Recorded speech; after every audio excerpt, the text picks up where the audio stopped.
मेरा नाम जगमोहन ठाकुर है। शिमला नागरिक सभा के प्रधान हूँ मैं, और मेरे साथ विवेक कश्यप जो जनरल सेक्रेटरी हैं शिमला नागरिक सभा के, और हमारे ये बाकी जो साथी हैं वो हमारे कार्यकारिणी के सदस्य हैं।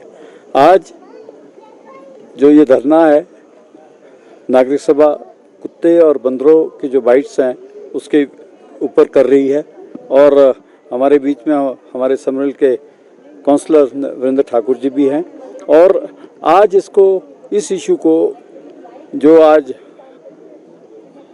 एमसी का हाउस हो रहा है, ये पॉइंट ऑफ ऑर्डर पे इस इशू को एमसी में भी उठा रहे हैं। जैसे कि हमने डिसाइड किया अपनी कार्यकारिणी में, आज के दिन हम सब लोग जितने भी काउंसलर्स हैं, मेयर है, डिप्टी मेयर है, जॉइंट कमिश्नर है, सबको ये मेमोरेंडम दे रहे हैं सो दैट कि इस इशू पे एमसी गंभीरता से इसको ले।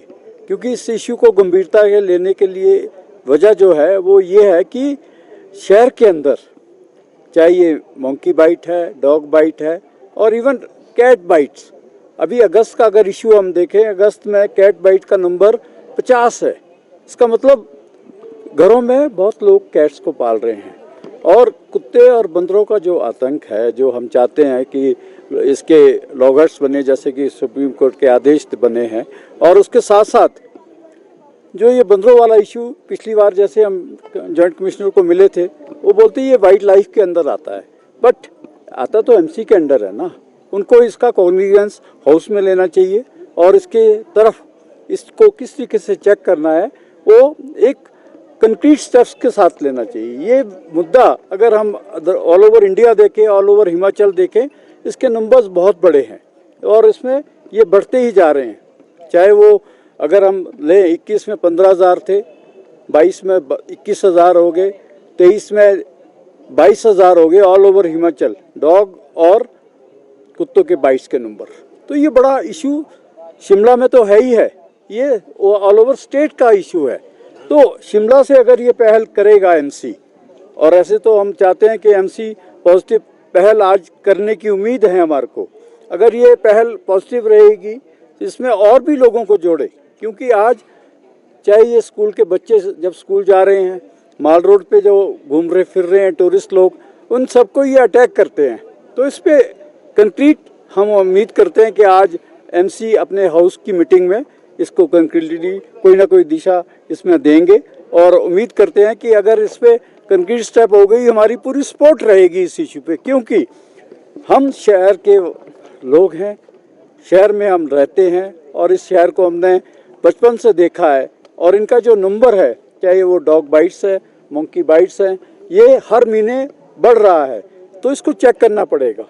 ये हमारी सबमिशन। लेकर एक टैगिफिकेशन का एक अभियान भी छेड़ा था नगर निगम में, स्टेरिलाइजेशन का भी, तो क्या लग रहा है वो कारगर नहीं है इस दिशा में आप जो कह रहे हैं, क्योंकि अभी भी मामले लगातार बढ़ रहे हैं? कारगर सिर्फ टैगिंग से डॉग बाइट्स कम नहीं होंगे। डॉग बाइट्स के लिए तो आपको कंक्रीटली कुछ ना कुछ स्टेप्स उठाने पड़ेंगे ना। उस टैगिंग से ठीक है एक स्टेप हो सकता है, बट उनके लिए तो हट्स बनाए ना, वो हट्स बनाना ज़रूरी है, वहाँ फीडिंग हो। हमने ये देखा है कि उसको चेक करना पड़ेगा। जैसे कि हम देखते हैं क्या हो रहा है कि जैसे थूकने पे, सिगरेट स्मोक, बीड़ी पीने पे आप फाइन करते हैं, आप सीसीटीवीज लगाएं शहर के अंदर जो इस टाइप के फीडिंग करते हैं उनको चेक करें। अगर वो फीडिंग को चेक करेंगे तब जाके ये होगा। यहाँ तो एकदम से कई लोग कॉन्टीन्यूसली फीडिंग कर रहे हैं, तो अगर उसके हट्स बनेंगी वहाँ फीडिंग के लिए हो सकता है प्रोविज़न। जो लोग फीड करना चाहते हैं वो वहाँ जाके भी फीडिंग कर सकते हैं। तो ये हमारा कहना है कि ये बहुत बड़ा इशू है, एमसी को इसको लेना चाहिए, और हम सहयोग करेंगे और उम्मीद करते हैं कि ये पॉजिटिव डायरेक्शन में जाएगा। चुनाव के समय काफ़ी इशू रहता है जब नगर निगम के चुनाव होते हैं, लेकिन कई वर्षों से है ये इशू, लेकिन अभी तक समाधान नहीं हुआ। क्या लग रहा है, क्या सरकार या नगर निगम गंभीर नहीं है इस मसले को लेकर? क्योंकि लगातार छोटे छोटे बच्चों को जो है वो कुत्ते काट रहे हैं, शिकार बना रहे हैं। पर हम तो इस पे यही कहेंगे कि शिमला नागरिक सभा इस पे गंभीर है, और कोशिश करेंगे कि सरकार भी इस पे गंभीरता से विचार करे। उसको सरकार के जहन में इशू लाए हैं हम। अगर सब दूसरे लोग भी दबी आवाज़ में इस इशू को उठाते हैं, पर इस आवाज़ को उठाने के लिए सबको मिलकर करना पड़ेगा, और ये इलेक्शन इशू ना होते हुए ये लोगों का इशू बने और इसका समाधान निकले, ये हमारी सोच है। आंदोलन को तेज करेंगे आप? जरूर करेंगे, क्योंकि हमने नागरिक सभा ने इस इशू को काफ़ी सालों से उठाया था, पर इस बार हम गंभीरता से इस इशू को उठाएंगे। और फिक्र हमेशा मेरे साथ रहता है। भूषण ज्वेलर्स, अनमोल रिश्तों के लिए। कालका शिमला हाईवे पर एक ऐसी जगह जहां का खाना और स्वीट्स दोनों ही आजकल काफी वायरल हो रहे हैं। नाम है विनायकम, जहां आपको full course meals, bake delights and 70 से भी ज्यादा स्वीट्स की वैरायटीज एक ही छत के नीचे मिलती है। हमने यहाँ ट्राई किया कढ़ाई पनीर और दाल मखनी।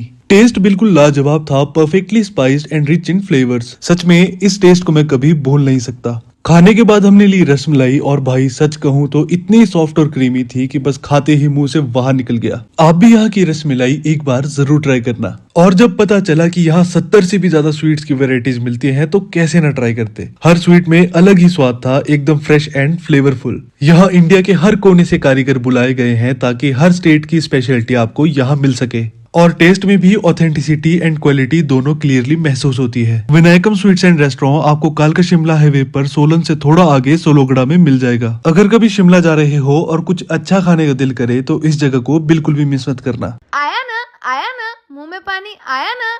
आपने मोमोज तो बहुत खाए होंगे, लेकिन वाह मोमोज के मोमोज नहीं खाए तो क्या ही खाया। टेस्ट की बात करूं तो जब मैं वीडियो बना रही थी ना तो मुंह में इतना पानी आ रहा था कि जल्दी से मोमोज मिले और मैं खाऊं। वाह मोमोज।